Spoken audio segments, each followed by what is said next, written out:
Mark chapter 14. It was 2 days before the Passover and the feast of unleavened bread. The chief priests and the scribes were looking for a way to arrest Jesus by stealth and kill him. For they said, "Not during the festival, or there may be a riot among the people." While he was at Bethany, in the house of Simon the leper, as he sat at the table, a woman came with an alabaster jar of very costly ointment of nard, and she broke open the jar and poured the ointment on his head. But some were there who said to one another in anger, "Why was the ointment wasted in this way? For this ointment could have been sold for more than 300 denarii, and the money given to the poor." And they scolded her. But Jesus said, "Let her alone. Why do you trouble her? She has performed a good service for me. For you always have the poor with you, and you can show kindness to them whenever you wish, and you will not always have me. She has done what she could. She has anointed my body beforehand for its burial. Truly I tell you, whenever the good news is proclaimed in the whole world, what she has done will be told in remembrance of her." Then Judas Iscariot, who was one of the 12, went to the chief priests in order to betray him to them. When they heard it, they were greatly pleased, and promised to give him money. So he began to look for an opportunity to betray him. On the first day of unleavened bread, when the Passover lamb is sacrificed, his disciples said to him, "Where do you want us to go and make preparations for you to eat the Passover?" So he sent 2 of his disciples, saying to them, "Go into the city, and a man carrying a jar of water will meet you. Follow him, and wherever he enters, say to the owner of the house, 'The teacher asks, where is my guest room where I might eat the Passover with my disciples?' He will show you a large room upstairs, furnished and ready. Make preparations for us there." So the disciples set out and went to the city, and found everything as he had told them, and they prepared the Passover meal. When it was evening, he came with the 12, and when they had taken their places and were eating, Jesus said, "Truly I tell you, one of you will betray me, one who is eating with me." They began to be distressed, and to say to him one after the other, "Surely, not I." He said to them, "It is one of the 12, one who is dipping bread into the bowl with me. For the Son of Man goes as it is written of him, but woe to that one by whom the Son of Man is betrayed. It would have been better for that one not to have been born."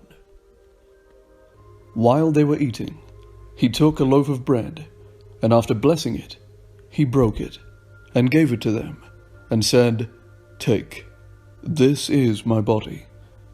Then he took a cup, and after giving thanks, he gave it to them, and all of them drank from it. He said to them, "This is my blood of the covenant, which is poured out for many. Truly I tell you, I will never again drink of the fruit of the vine until that day when I drink it new in the kingdom of God." When they had sung the hymn, they went out to the Mount of Olives. And Jesus said to them, "You will all become deserters, for it is written, 'I will strike the shepherd, and the sheep will be scattered.' But after I am raised up, I will go before you to Galilee." Peter said to him, "Even though all become deserters, I will not."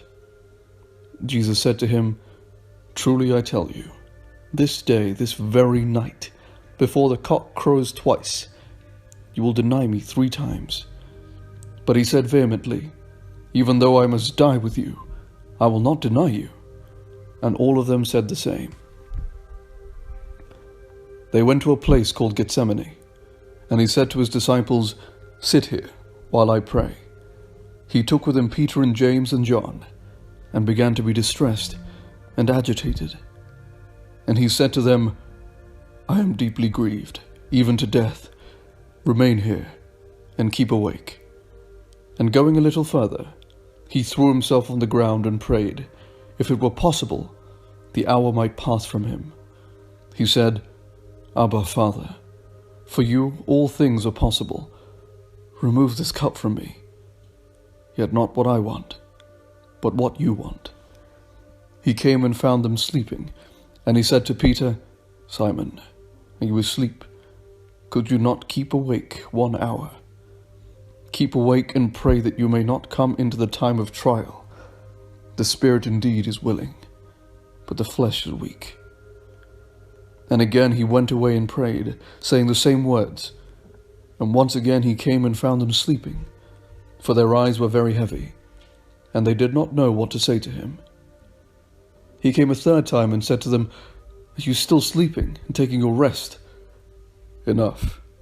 The time has come. The Son of Man is betrayed into the hands of sinners. Get up. Let us be going. See, my betrayer is at hand." Immediately while he was still speaking, Judas, one of the 12, arrived, and with him there was a crowd with swords and clubs, from the chief priests, the scribes, and the elders. Now the betrayer had given them a sign, saying, "The one I will kiss is the man. Arrest him, and lead him away under guard." So when he came, he went up to him at once and said, "Rabbi," and kissed him. Then they laid hands on him and arrested him.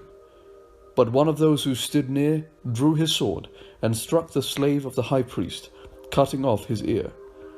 Then Jesus said to them, "Have you come out with swords and clubs to arrest me as though I was a bandit? Day after day I was with you in the temple, teaching, and you did not arrest me. But let the scriptures be fulfilled." All of them deserted him and fled. A certain young man was following him, wearing nothing but a linen cloth. They caught hold of him, but he left the linen cloth and ran off naked. They took Jesus to the high priest, and all the chief priests, the elders, and the scribes were assembled. Peter had followed them at a distance, right into the courtyard of the high priest, and he was sitting with the guards, warming himself at the fire. Now the chief priests and the whole council were looking for testimony against Jesus to put him to death, but they found none. For many gave false testimony against him, and their testimonies did not agree.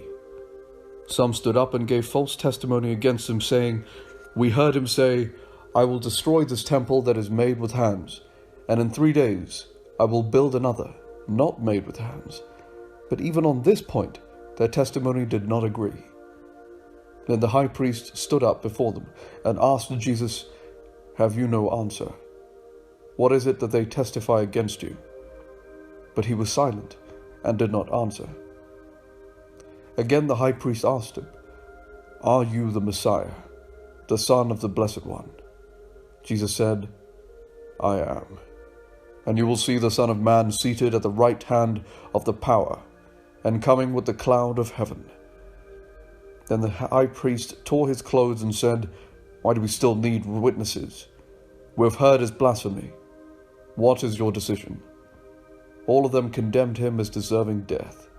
Some began to spit on him, to blindfold him and to strike him, saying to him, "Prophesy." The guards also took him over and beat him. While Peter was below in the courtyard, one of the servant girls of the high priest came by. When she saw Peter warming himself, she stared at him and said, "You also were with Jesus, the man from Nazareth." But he denied it, saying, "I do not know or understand what you are talking about." And he went out into the forecourt. Then the cock crowed. And the servant girl, on seeing him, began again to say to the bystanders, "This man is one of them." But again he denied it. Then after a little while, the bystanders again said to Peter, "Certainly you're one of them, for you are a Galilean." But he began to curse, and he swore an oath, "I do not know this man you are talking about." At that moment, the cock crowed for the second time. Then Peter remembered that Jesus had said to him, "Before the cock crows twice, you will deny me 3 times." And he broke down and wept bitterly.